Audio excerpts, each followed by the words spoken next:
여보세요? 예, 안녕하세요. 안녕하세요. 예, 반갑습니다. 네, 반갑습니다. 오늘 어떤 고민 있으세요? 예, 까먹었네. 그쪽 한강 스카이타운 지주택 네네. 그거 지금 분양하고 있거든요. 네. 예, 그쪽 주변에 네. 앞으로의 전망 좀 알고 싶어서 전화 연락드렸어요. 아, 지역주택 조합원이신 건가요? 예, 예, 예. 아, 네, 알겠습니다. 이에 대한 번지수까지 자세하게 알 수 있을까요? 북변동 그쪽인데, 네. 예, 그 번지수는 제가 지금 안 적어놔서. 아, 네, 알겠습니다. 그렇다면 대표님과 바로 상담 도와드리도록 할게요. 대표님, 이 부분에 대해서는 어떻게 하면 좋을까요? 그렇죠. 지역주택 조합에 대해서 우리가 알아야 될 거예요. 그렇죠? 네. 안녕하세요. 예, 안녕하세요, 대표님. 네. 지역주택 조합에 대해서 우선 우리가 알고 있어야 될 것 같아요. 그죠? 예, 예, 예. 가장 중요한 거는 이 주변이 어떠냐라는 거는요.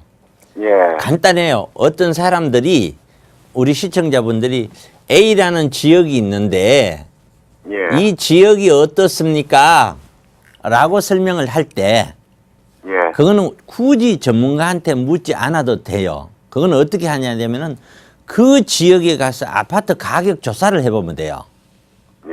아파트 가격 조사가 싸다 그러면 별로 인기 없는 지역이고요. 예. 비싸다 하면 인기 있는 지역이에요. 아주 간단해요. 그거는 자 그런 것인데 이거는 지역으로 접근하는 게 아니고요. 예. 지역주택조합이라는 것에 대해서 지역주택조합 요 지역주택조합 아파트에 대해서 이해를 해야 돼요.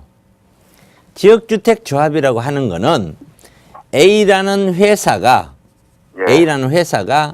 어떤 지역을 그 지역 전체의 토지를 매입하거나 또는 토지의 일부를 매입하고 나머지를 사용을 할 수 있게끔 사용권을 얻거나 예. 한 다음에 이 토지에 사업을 해요. 예. 아파트 사업을 해요. 예. 아파트를 지어서 분양을 한 다음에 예. 예. 그 분양금 이익금을 가지고 토지 대금이 워낙 세니까 토지 대금을 갚거나 예. 이렇게 정산을 하면서 이익을 얻는 사업이 지역주택조합 아파트예요. 예. 예. 그런데 서울 같은 도심 안에 들어오면은 A라는 지역이 있다면 그 지역의 땅값은 천문학적인 숫자겠죠. 예. 예. 그러니까 그 지역의 땅값을 전부 돈을 주고 산다는 것은 거의 불가능하겠죠. 네. 그 다음에 두 번째는 김포처럼 이런 외곽에 가면 서울보다는 작지만 그래도 아파트 들어서려면은 작게는 몇천 평부터 몇만 평이 돼야 되는데 네. 돈이 뭐 1, 20억 갖고 할 수 있는 건 아니잖아요. 예. 최소한도는 뭐 1, 200억 이렇게 있어야 되잖아요.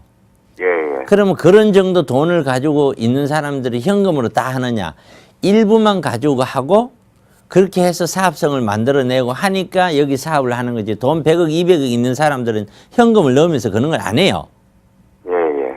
그러한 사업이에요. 그런데 그런 사업의 1번이 제가 말씀 중에 이미 나왔습니다만은 토지를 예. 얼마나 매입을 했느냐 예. 또는 사용을 할 수 있게끔 그 토지 소유주 있잖아요. 네. 소유주한테 사용해도 좋다는 거를 서로 약정을 했는 실제 토지 사용 권한을 얼마나 갖고 있느냐라는 거예요. 예. 이게 95% 이상이 되면은 이거는 사업이 진행이 가능해요. 80%, 85%, 90% 가지고는 법적으로 진행이 못 돼요. 근데 95% 이상만 넘어가면은 나머지 퍼센트는 그냥 공탁을 하거나 밀어갖고 그냥 해버릴 수가 있어요. 예. 그 다음에 두 번째는 아무리 이렇게 했더라도 조합원 모집이 돼야 되잖아요. 예. 예. 조합원 모집이 되어야 이거는 사업이 진행을 제대로 할 거 아니에요. 예. 조합원 모집이 안 된다는 거는 미분양이란 얘기잖아요. 예. 예. 그럼 이 두 가지를 체크해야 되는 거죠. 네. 자, 그러면 김포라는 데는 기본적으로 이렇게 어떤 건물이라는 게 이런 게 많이 복잡하게 많이 있는 지역이 아니기 때문에 이 땅이 네. 권리관계가 수백 명이 얽혀 있지는 않을 거란 말이에요. 예.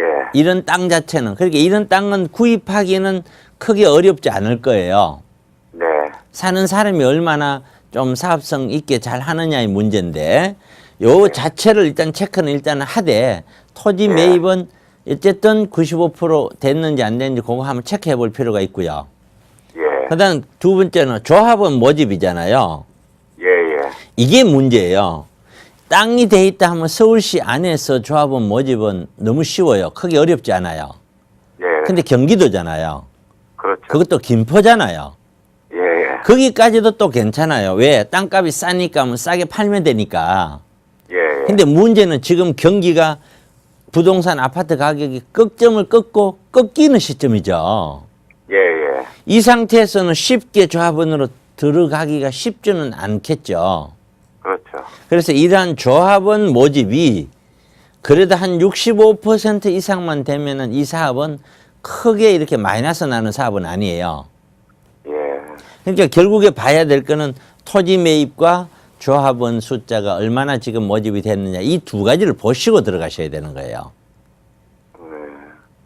제가 궁금한 거는 네. 일단 지금 뭐 저는 일단 저 조합원이 돼 있는 상태인데 네. 그쪽 그 주변이 이제 앞으로 전망을 지금 궁금해서 그렇거든요. 제가 말씀을 드렸잖아요. 예. 주변이 이 땅 주변이 얼마나 좋아질 것이냐 하는 거는 제가 설명할 수 있어요. 위쪽으로 해서 김포 그 도시철도 예. 김포로 가는 도시철도 하나 들어가는 거 하고 김포 예. 신도시가 얼마나 더 잘 형성이 되어 가느냐 하나가 있는데 네. 이 지역은 어찌됐든 기대할 수 있는 건 도시철도 한 개예요. 아. 도시철도 하나지만 인구 자체가 이렇게 많은 인구가 여기서 바글바글 하면서 집값을 많이 올릴 수 있는 지역은 아니에요. 더군다나 이런 일산 신도시라든가 이런 정부가 발표를 했죠. 신도시를 이거보다 더 가까운 쪽에 더 짓는다 그랬죠. 예, 예. 이런 것 등등으로 보면 이 지역 자체가 되게 좋은 지역은 절대로 아니에요. 예. 그런데 지역이 좋으냐 어떠냐 하는 것은 굳이 전문가 안 물어봐도 된다 그랬잖아요. 그 동네 가서 아파트 시장 조사를 해보면 아파트 가격이 싸다 그러면 지역에 대한 전망이 별로 없다고 보시면 돼요. 예, 예. 그렇게 판단하시는 게 쉽다고요. 예, 예. 자, 그렇게 제 설명 정리할게요. 예, 예. 감사합니다. 네, 고맙습니다. 예. 네, 일단 전화 주셔서 감사합니다. 주변 시세를 확인해 보셔가면서 이제 투자 전략을 세우셔야 될 것 같은데 지역 주택 조합원 들어가기 이전에 확인하셔야 될 게 두 가지가 있다고 말씀을 주셨습니다. 이 실제 토지 사용권 권한이 95% 이상이 됐는지에 대한 사실을 먼저 확인하셔야 되고요. 이렇게 진행이 됐더라고 하더라도 이 조합원이 모집이 될 수 있는지에 대한 확신이 있어야 될 것 같습니다. 네, 이와 비슷한 고민들 저희 차동백 대표님과 함께 해결해 드리고 있고요. 고민이 있으시다면 서울 지역번호 02-1638-3971번으로 전화 주시거나 샵 3980번으로 문자 보내주시면 되겠습니다.